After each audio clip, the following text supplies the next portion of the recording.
मैं अमर हो जाऊंगा, संसार में मुझे कोई जीत नहीं पाएगा, सबके मैं परमात्मा हो जाऊंगा, सब मेरी पूजा करेंगे। बोले इतना ऑफर है, ऐसा ऑफर को हम क्यों छोड़ेंगे। सो नारद जी कहे जब तब कछु न होते ही काला, हे विधि मिलई कवन विधि वाला। करे जब तक इस समय में कुछ नहीं होगा, कैसे वरमाला हमें प्राप्त हो। नारद जी महाराज भगवान को याद किए, भगवान तुरंत प्रकट हो गए। बोले क्या चाहिए बाबा। बोले आपन रूप चाहिए। बोले क्या करोगे। करे आने भांति नहीं पावो ओही, उनको दूसरे तरह से नहीं प्राप्त कर सकता हूँ। बोले ओही मतलब नाम नहीं लिया। कारण क्या है कि नारद जी उसे पत्नी मने मन स्वीकार कर लिए हैं। देखिए जब पति हो जाते हैं ना तो पति पत्नी के नाम नहीं लेते हैं। आजकल तो फैशन हो गए हैं, नाम लेकर के बुलाते हैं। दुल्हा जी भी दुल्हन के नाम लेते हैं। भाई ये कौन फैशन हो गई, नाम नहीं लिए जाते हैं। अरे कह देंगे वो राधे राधे समझ जाएंगे, एक नाम रख दीजिए। कोई एक है जो है गुप्त पासवर्ड बना लीजिए, इन नाम से पुकारेंगे तो जान जाएगी। जैसे कि राम जी के यहाँ नाम जानकी जी करुणानिधि रखे हैं। करुणानिधि जब कहते हैं तो समझ जाते हैं कि मेरी प्रिया मुझे पुकार रही है। एक यह गुप्त नाम रख दीजिए, जैसे एटीएम का पासवर्ड होता है किसी को नहीं बताते हैं, काम चलता है। उसी तरह से एक सुंदर पासवर्ड वाला नाम रख लीजिए, कोई जाने ना, केवल काम हो केवल। तो नारद जी कहते हैं आन भांति नहीं पावो ओही, अब नाम नहीं बता रहा है, लेकिन मुझे सुंदर बना दीजिए। भगवान समझ गए। अब समझने के उपरांत भगवान से करें सरकार इतना ही मत करना। बोले आगे क्या करना है। बोले सरकार कि जिस यही विधिनाथ हो हित मोरा, बेगी सो करो दास मैं तोरा। जैसे मेरा हित हो आप वही कीजिए, मैं आपका दास हूं। तो भगवान सोचे कि आप हमसे हित की कामना कर रहे हैं ना, मैं आपका परम हित करूंगा। यही विधि हो यही परम हित, नारद सुनहु तुम्हार, आपका परम हित करूंगा। देखिए बच्चा का हित किसमें है वो माँ जानती है। बच्चा का जब फोड़ा फुंसी हो जाता है ना, वही माँ बच्चा को ले जा करके दबोच करके पकड़ लेती है। डॉक्टर से कहते हैं इनका फोड़ा को ऑपरेशन कर दो। बच्चा बिलबिला रहे हैं, चिल्ला रहे हैं, रो रहे हैं, पर माता छोड़ती नहीं है। देखिए बहिरंग दृष्टि से माँ कठोर बन रही है, लेकिन उनकी कठोरता में कितना वो बच्चा का हित छिपा हुआ है। ऐसे ही नारद जी महाराज की हित किसमें है भगवान जानते हैं। करे आपका हित सुंदर कह रहे हैं, मैं आपका परम हित करूंगा। करे सुंदर बनाइए। बाबा को बंदर बना करके भेज दिए। बोले बंदर बना दिए ना तो आज बेचारे बंदर बन करके नाचेगा, नहीं तो यदि विवाह हो जाएंगे तो क्या होगा। नारी विवश नर सकल गोसाई, नाचहि नट मर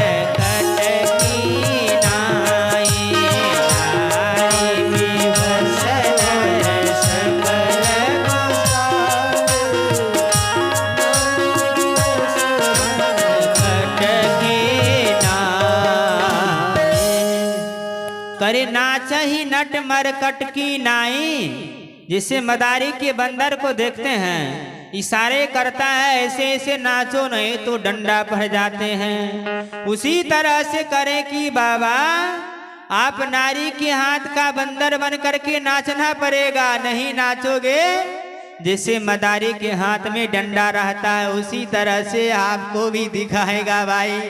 इसीलिए आज केवल नाच लो हमारे द्वार, जीवन में कभी नाचना नहीं पड़ेगा। इसलिए नारद जी को सुंदर की जगह बंदर बना करके भेज दिए। अब बाबा तो सोच रहे हैं कि मैं बड़ा सुंदर हूँ, बंधन करके गए और कहाँ जाकर के बैठ जाते हैं स्वयंवर में। उनके साथ 2 शिव जी का गण भी बैठे हैं, सामने पर्वत मुनि भी बैठे हैं। विश्वमोहिनी को देख करके पुराणों की कथा है, पर्वत मुनि भी विमोहित हो गए, दोनों भगवान के पास गए। पर्वत मुनि सोचते हैं कि नारद जी विवाह कर लेगा, नारद जी सोचते हैं कहीं पर्वत मुनि विवाह कर लेगा हमारा नंबर छूट जाएगा। सो नारद जी वरदान मांगे, सरकार आप जो है पर्वत मुनि का मुंह लंगूर का बना दीजिए। बोले तथास्तु। अब पर्वत मुनि कहे यदि इनका मुंह बंदर का होगा, हम सुंदर होंगे तो विवाह हमरे होगा। भगवान से कहे नारद का मुंह बंदर का बना दो। बोले तथास्तु। एक लंगूर है, एक बंदर है। अब सोचिए दोनों आमने सामने बैठे हैं। पर्वत मुनि देख करके हंसते हैं, बारे बनरवा कहाँ से आ गया विवाह करने के लिए। नारद जी सोचते हैं कि हम सुंदर हैं इसीलिए हंस रहे हैं, और पर्वत नारद जी सोचते हैं लंगूर कहाँ से आ गया।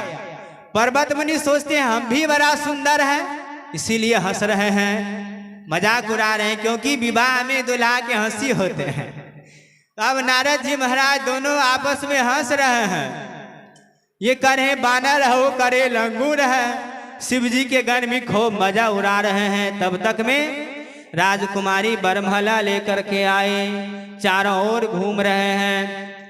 नारद जी और पर्वत मुनि बार बार छटपटाते हैं, उचकते हैं, सोच रहे अरे तुम्हारे भाग खराब है, एक बार इधर देखो, एक बार इधर देखो तो देखना ही भूल जाओगी। अब बार बार छटपटा रहे हैं, उछल रहे हैं। जो ही विश्वमोहिनी की दृष्टि गई, बोले अरे बानर कहाँ से आ गया, तो उनकी ओर देखना भी भूल गए। भगवान आए, उनके गले में वरमाला डाल दिए, पानी ग्रहण हो करके लेकर के राजकुमारी को चले गए। अब पूरा राज समाज उदास हो गया, बाबा का मन बिल्कुल खिन्न हो गया।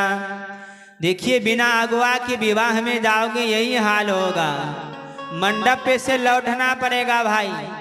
आज भी जो दुल्हा दुल्हन बिना अगुआ की विवाह करने के लिए जाते हैं उनकी यही हाल होती है। क्या दुल्हा जी यदि बिना अगुआ की विवाह करते हैं, सब गांव में 1-2 उदाहरण होते हैं, क्या कि बेचारे को पकड़ के ले जाते हैं, पहले तो खूब पूजाई करते हैं, उनके बाद विवाह कराते हैं।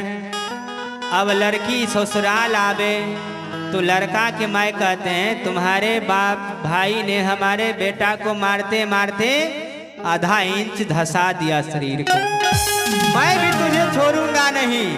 उनकी माँ भी दुल्हन को आकर के देना शुरू कर देते हैं।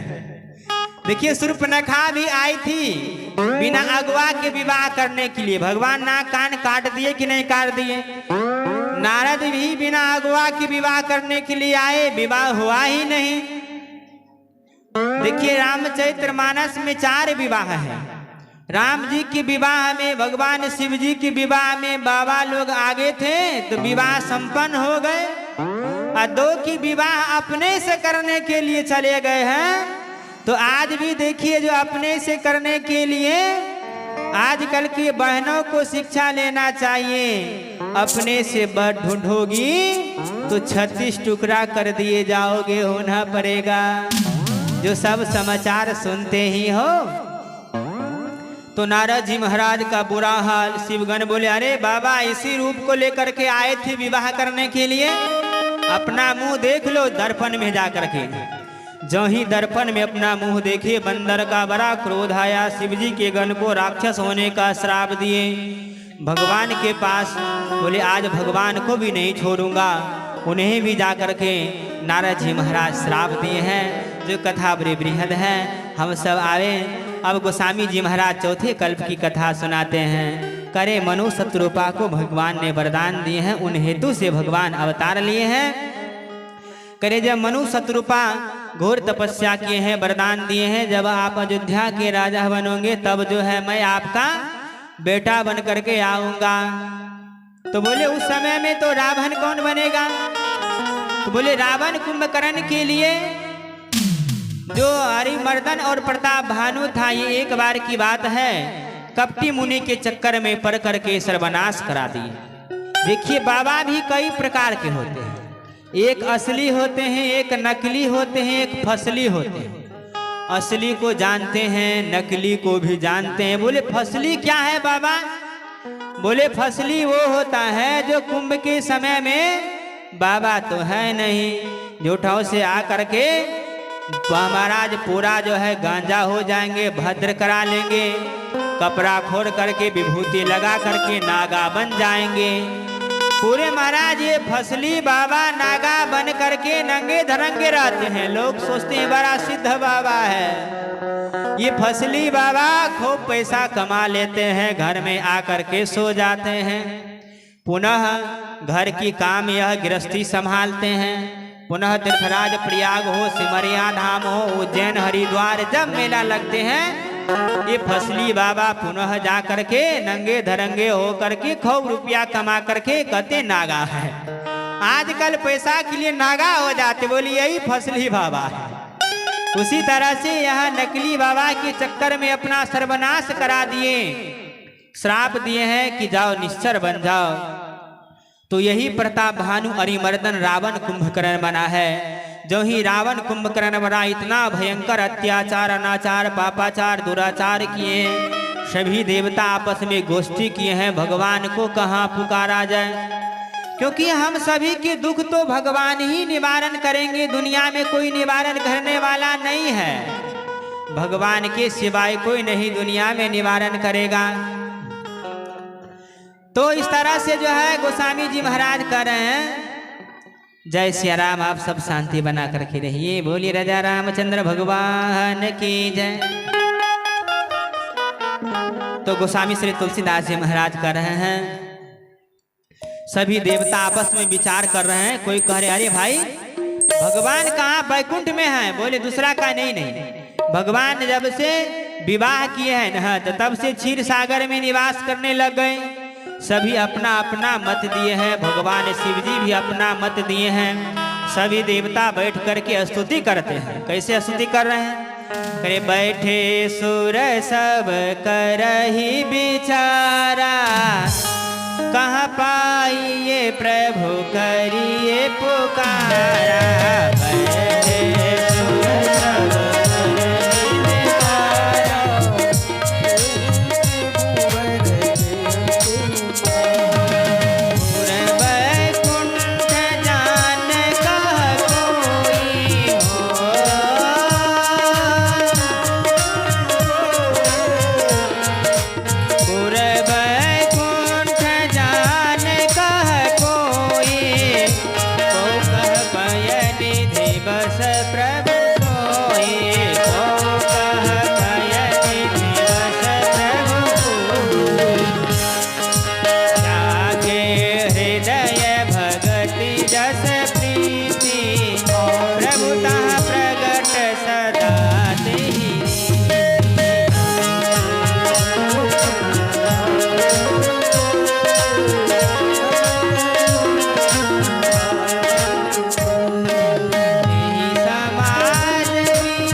तो इस तरह से सभी देवता आपस में स्तुति कर रहे हैं। भगवान शिव जी भी सुंदर अवसर पाकर के कहते हैं, अवसर पाई वचन एक कहूँ, क्या कि हरि व्यापक सर्वत्र समाना, प्रेम तो प्रकट हो ही मैं जाना। करे भगवान तो सर्वत्र है, हर एक जगह विद्यमान है, व्याप्त है, लेकिन प्रेम से भगवान प्रकट हो जाते हैं। तो सभी करें कि देखिए भगवान को खोजने के लिए आप जाओगे, भगवान नहीं मिलेंगे, क्योंकि भगवान संसार में ऐसी कोई जगह नहीं है कि जो भगवान से खाली है। करे भगवान अग जगमय सब रहित विरागी, प्रेम त प्रकट हो ही जिमि आगी। पर भगवान प्रकट कैसे होते हैं? प्रेम ते प्रकट हो ही मैं जाना, प्रेम से प्रकट होते हैं। जैसे सभी काष्ठ में अग्नि है, जब आपस में काष्ठ को घर्षण कीजिएगा तो घर्षण होते ही काष्ठ से अग्नि प्रकट हो जाती है। उसी प्रकार से भक्तों के प्रेम के घर्षण के कारण भगवान प्रकट हो जाते हैं। सभी देवता आपस में स्तुति करने लगे, जय जय सुर नायक जन सुखदायक, प्रणत पाल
स्तुति कर रहे हैं। कैसे करे? जय जय सुर नायक, करे जय जय सुर नायक। आप देवता के नायक हैं। देखिए ऐसा नहीं कह रहे कि ब्रह्मांड नायक नहीं बोल रहे हैं, सुर नायक क्यों कह रहे हैं?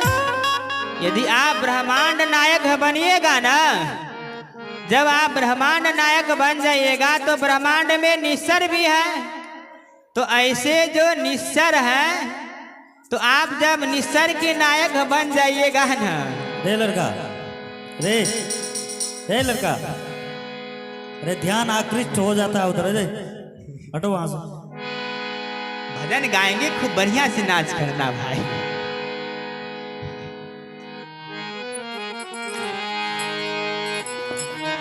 बोली श्यावर रामचंद्र भगवान की जय। तो हम जो है देखिए ब्रह्मांड नायक इसलिए नहीं बोले, आप ब्रह्मांड के भी नायक हैं तो असुर के भी नायक हैं। जब असुर के नायक होंगे तो महाराज उनको वध आप क्यों करेंगे? इसलिए आप सुर मन देवता के नायक रहिए, ताकि असुर का संहार कीजिए। भगवान बड़े स्तुति किए हैं, तो भगवान प्रकट हो करके सबको आश्वासन दिए हैं कि चिंता मत करो, मैं अवतार धारण करूंगा। बोले कहा? महाराज दशरथ जी के घर में पुत्र बन करके आऊंगा, दशरथ जी का बेटा बन करके आऊंगा। सभी को आशीर्वाद श्वासन देकर अंतर ध्यान हो गए। ब्रह्मा जी सबको आदेश दिए हैं कि जाओ जाकर के अपने अपने अनुसार से सब, जो कोई बंदर बन जाओ, भालू बन जाओ, तो सभी अपने अपने अंश से बंदर भालू प्रकट किए हैं और सब भगवान की राह जोहने लग गए। और इधर बोले कथा सुनाने के बाद गोस्वामी जी महाराज करें, अब आइए अवध धाम की कथा सुनाता हूँ। तो गोस्वामी जी महाराज कथा कैसे कह रहे हैं कि अवध धाम में, अवध धाम की कथा से प्रारंभ कर रहे हैं कि अवध निपति दशरथ के जाए, अवध सरस के जाए, मम हित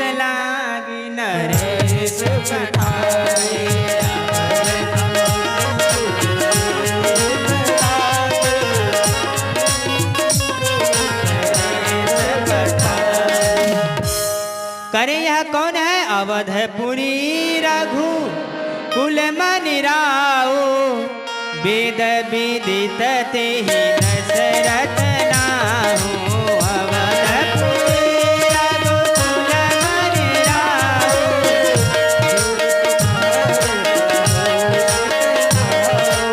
अवधपुरी रघु कुल मनि राऊ, वेद विदित तेहि दशरथ नाहु।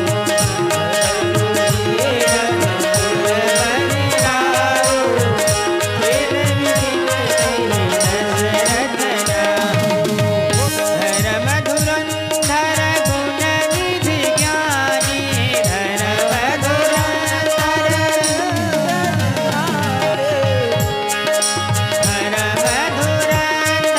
गुण निधि ज्ञानी, हृदय भगति मति सारंग पानी, हृदय भगति मति सारंग पानी, हृदय भगति मति सारंग पानी, हृदय भगति मति सारंग पानी।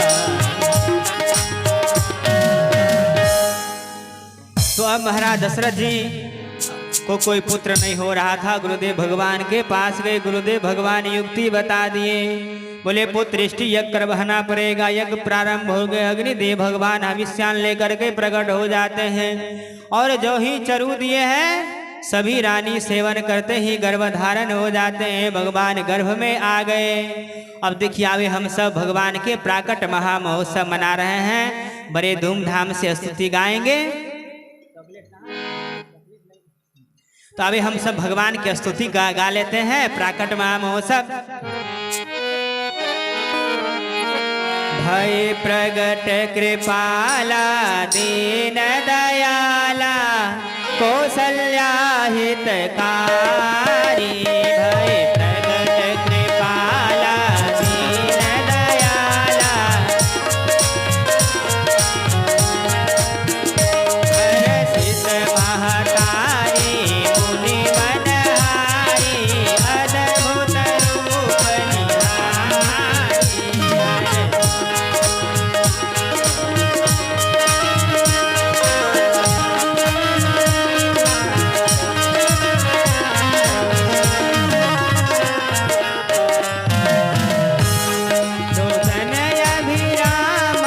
तनु घन श्याम, निज आयुध भुज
शांति बनाए बैठिए, बधाइया होगी महाराज।